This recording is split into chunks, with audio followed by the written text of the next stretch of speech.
Hey, Shalom Akim. First and foremost, give all praise and glory unto Yahweh, Bashim Yahushai, Bashim Rachak. Double honors under the elders of Apostle Great Millstone, the elders Great Millstone, and of course, peace and blessings under the hopeful elect, the sincere servants of Yahweh, Bashim Yahushai, serving him in truth and sincerity. Yes, I'm the brother Chayaba from GMS Plain Tables Camp. Come back with another lesson to his spirit. So the point of this lesson is that the wicked cannot make peace. We're about to read in the book of Isaiah already tells us why. So we're seeing that play out right now. One side is saying that a deal is imminent, and the other side says that talks are scheduled when you look throughout the news and the current events of what's happening between the U.S. and Iran.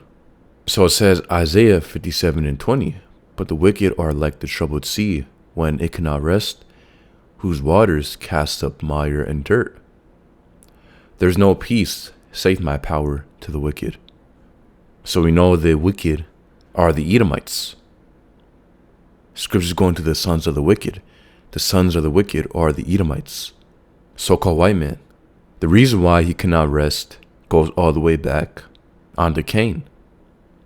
What the scriptures say how Cain will be a fugitive and a vagabond in the earth. So that sentence that Yahweh Bashim Yahushai put upon the wicked Esau, put upon Cain, what never got lifted. So the spirit of Cain lives through Esau.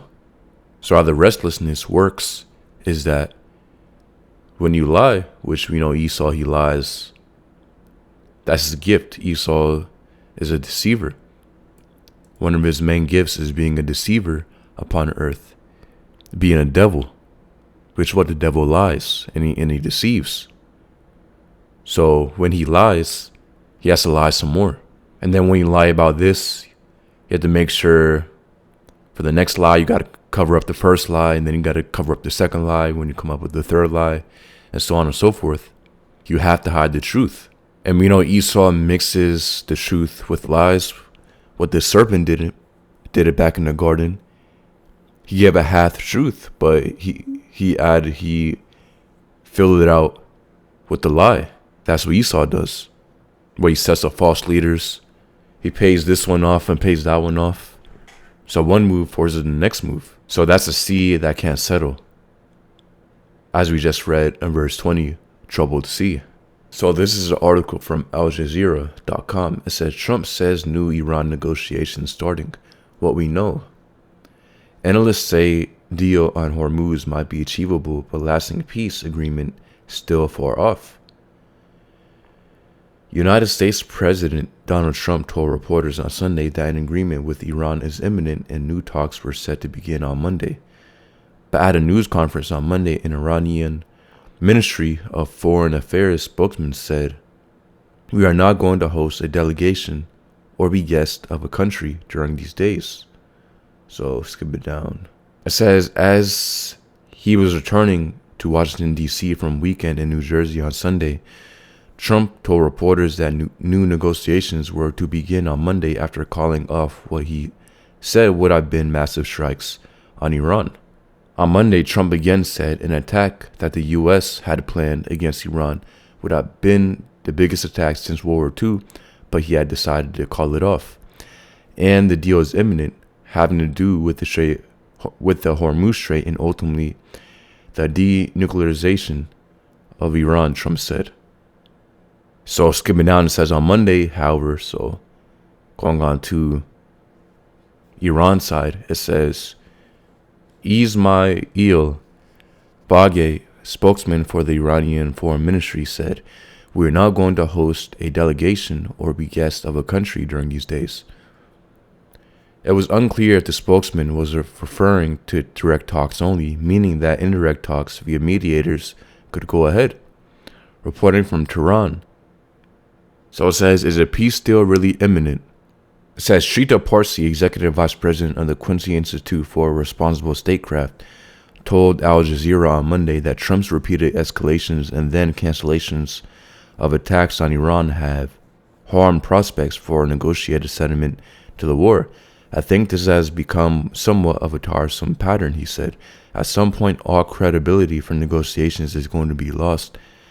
The credibility of actually sticking to a deal is questionable.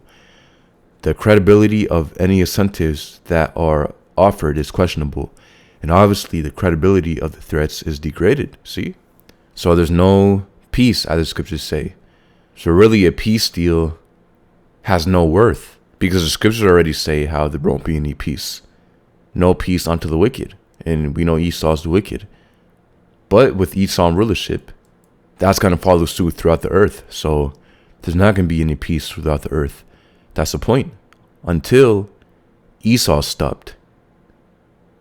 Yahushua coming back to take down this devil. Until then, there won't be any peace. So one side says the deal is imminent.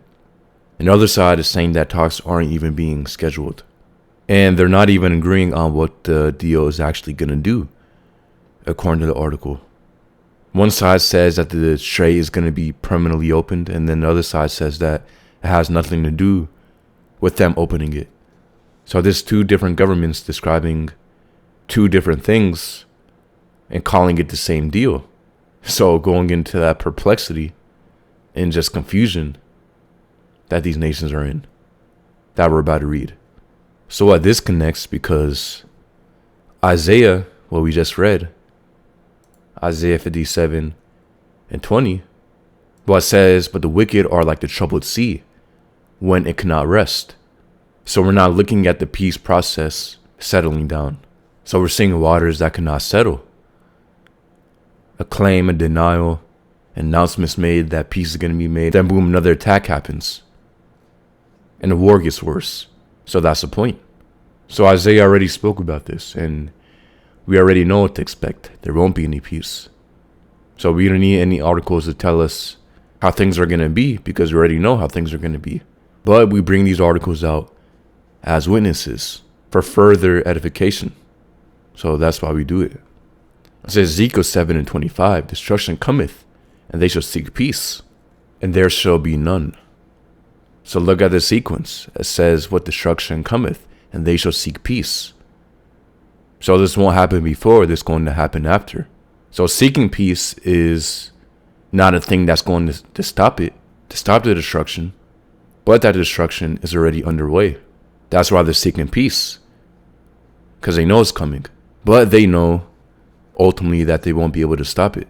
So we know the world, when they see news like this, oh, Trump says new negotiations starting. Well, we know they get excited. But the Wadi Yahweh Bashim Yahushai, that we had the wisdom, knowledge, and understanding, and we already know what to expect. Which is what? No peace and destruction unto the wicked.